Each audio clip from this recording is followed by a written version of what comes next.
have to defend this ninny yet again, even though he claims I humiliate him on this show.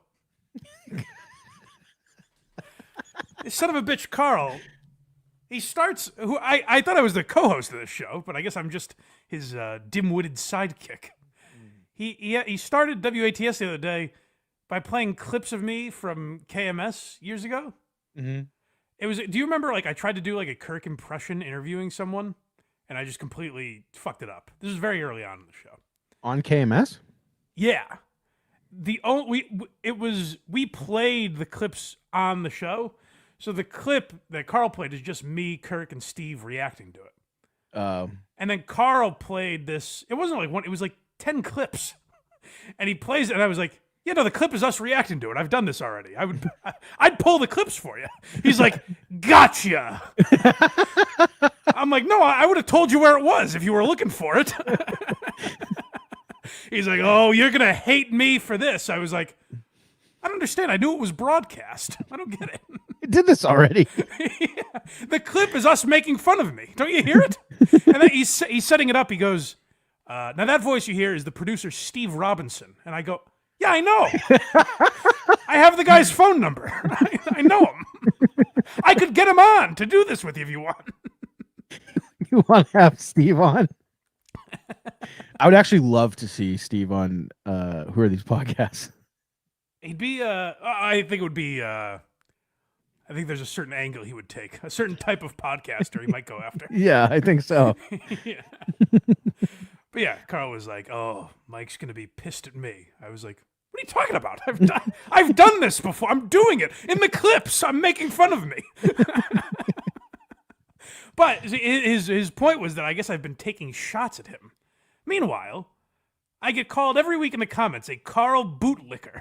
And here I am, bending and spreading yet again for this guy. Here I am defending this asshole once again.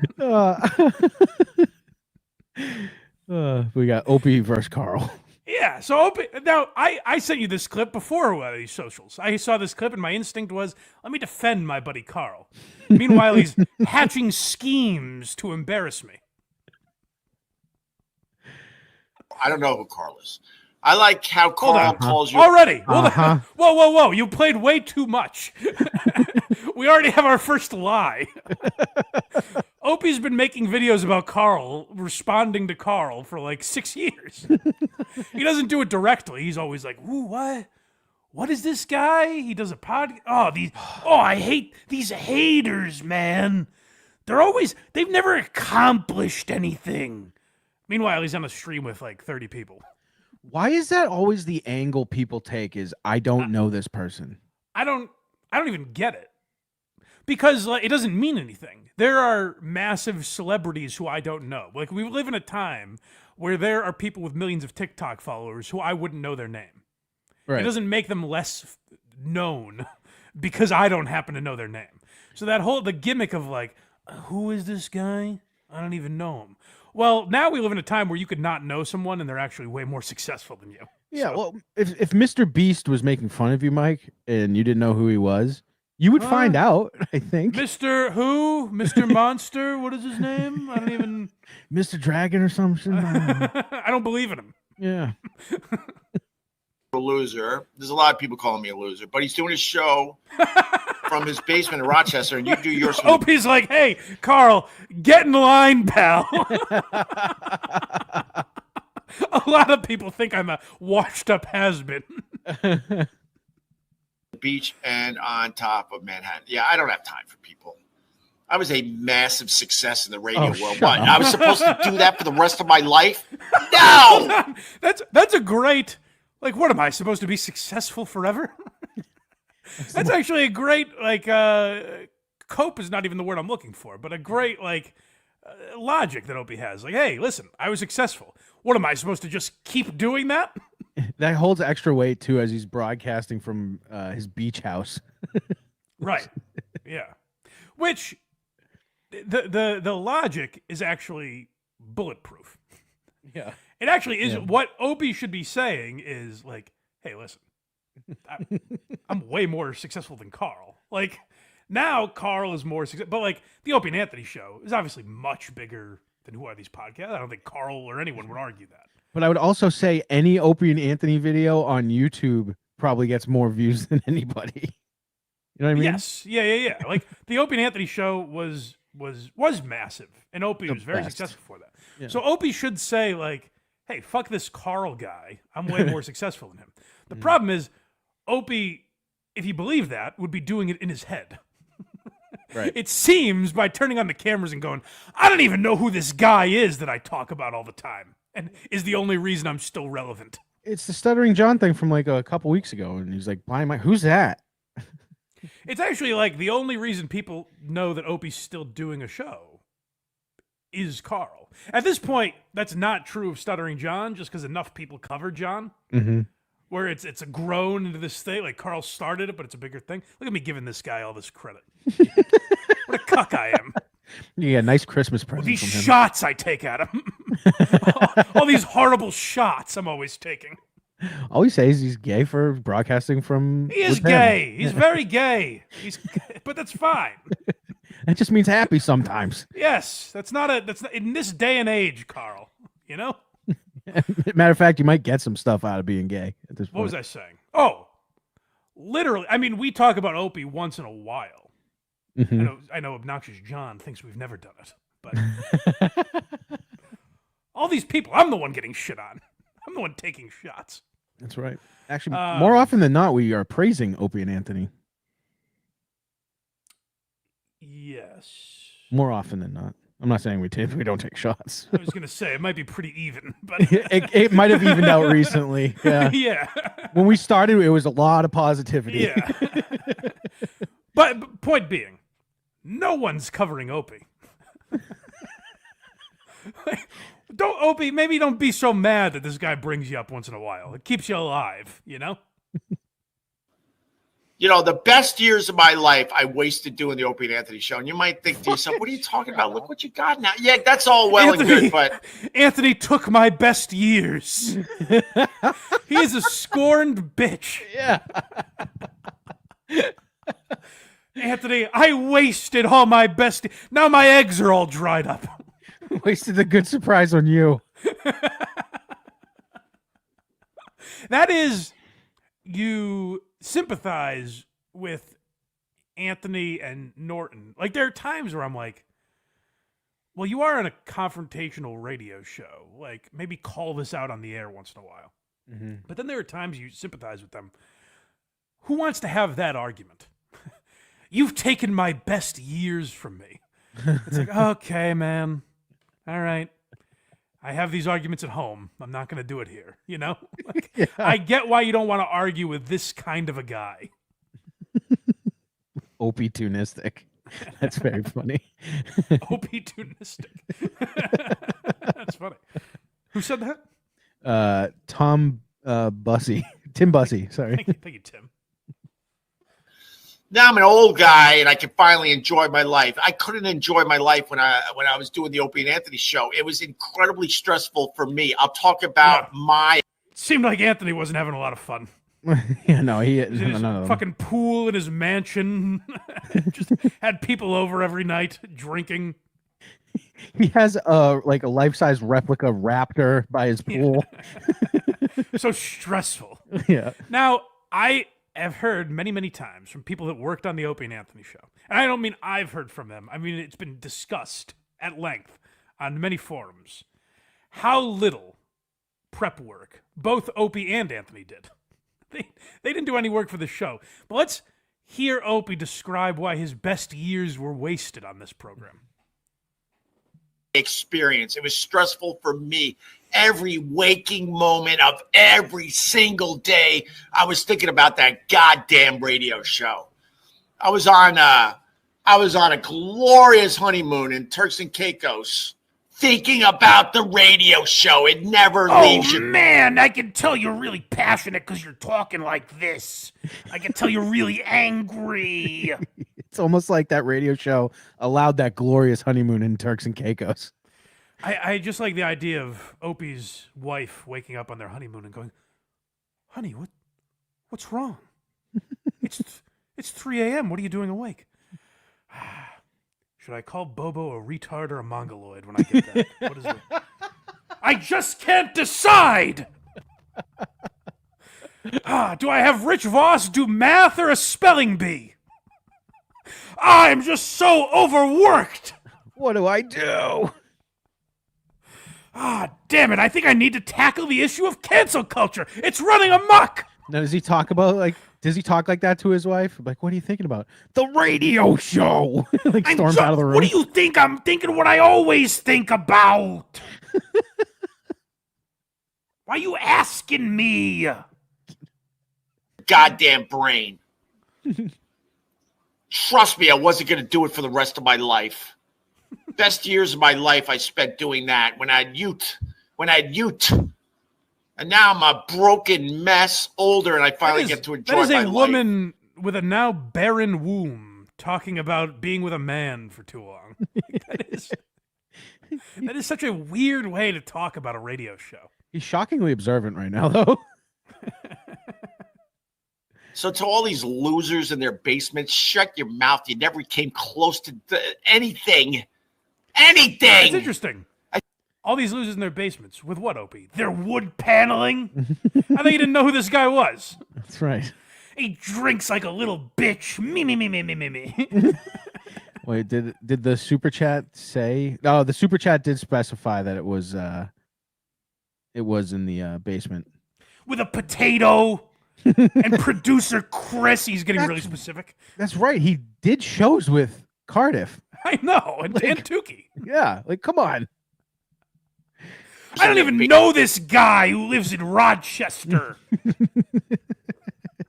Karl Cheeseburger or something. I don't even know the host of Dabble Con. I don't watch his appearances on the Drew and Mike show.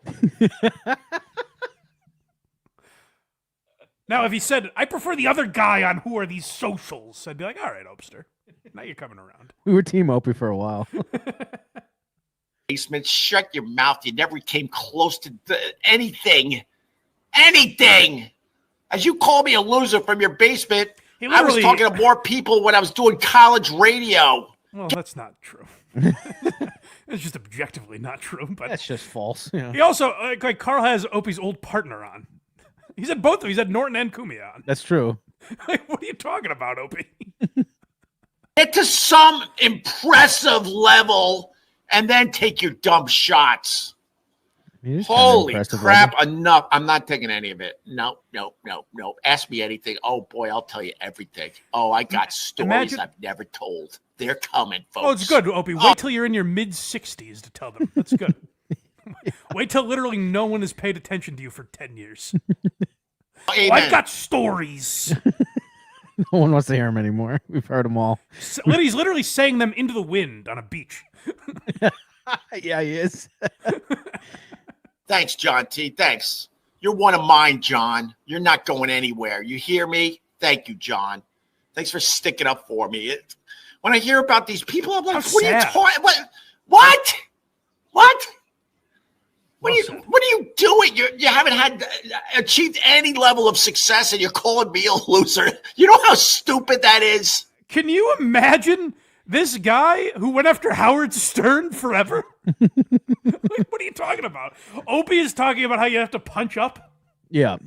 They literally did. They invented Jocktober. They invented what Karl's doing. That's right.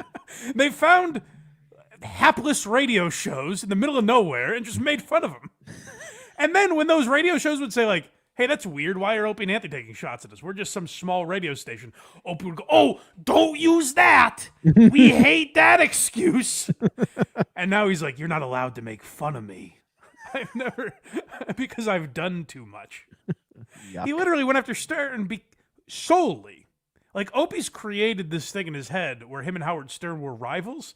And that's solely because Opie thought it would be a good idea. Like, hey, we might get some attention if we talk about Howard Stern.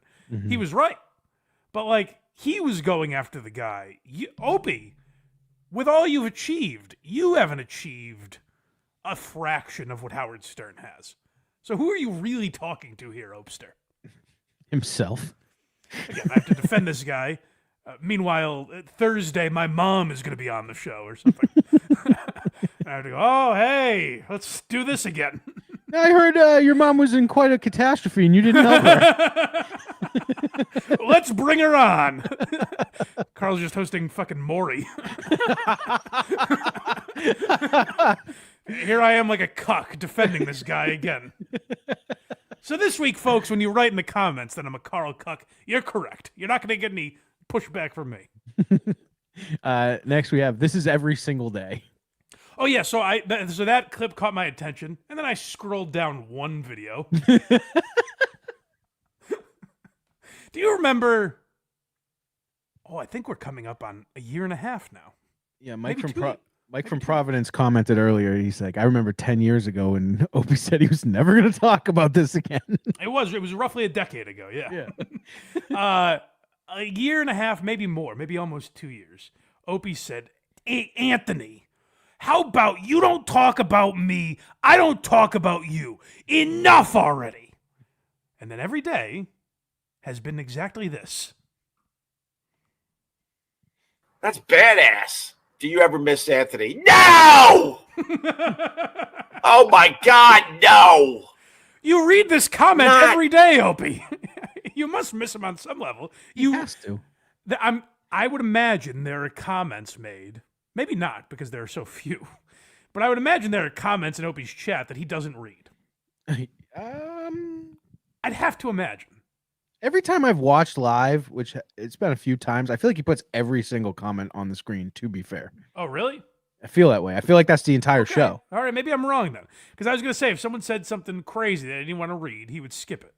Every day, Opie's like, I wonder why he gets that question so often.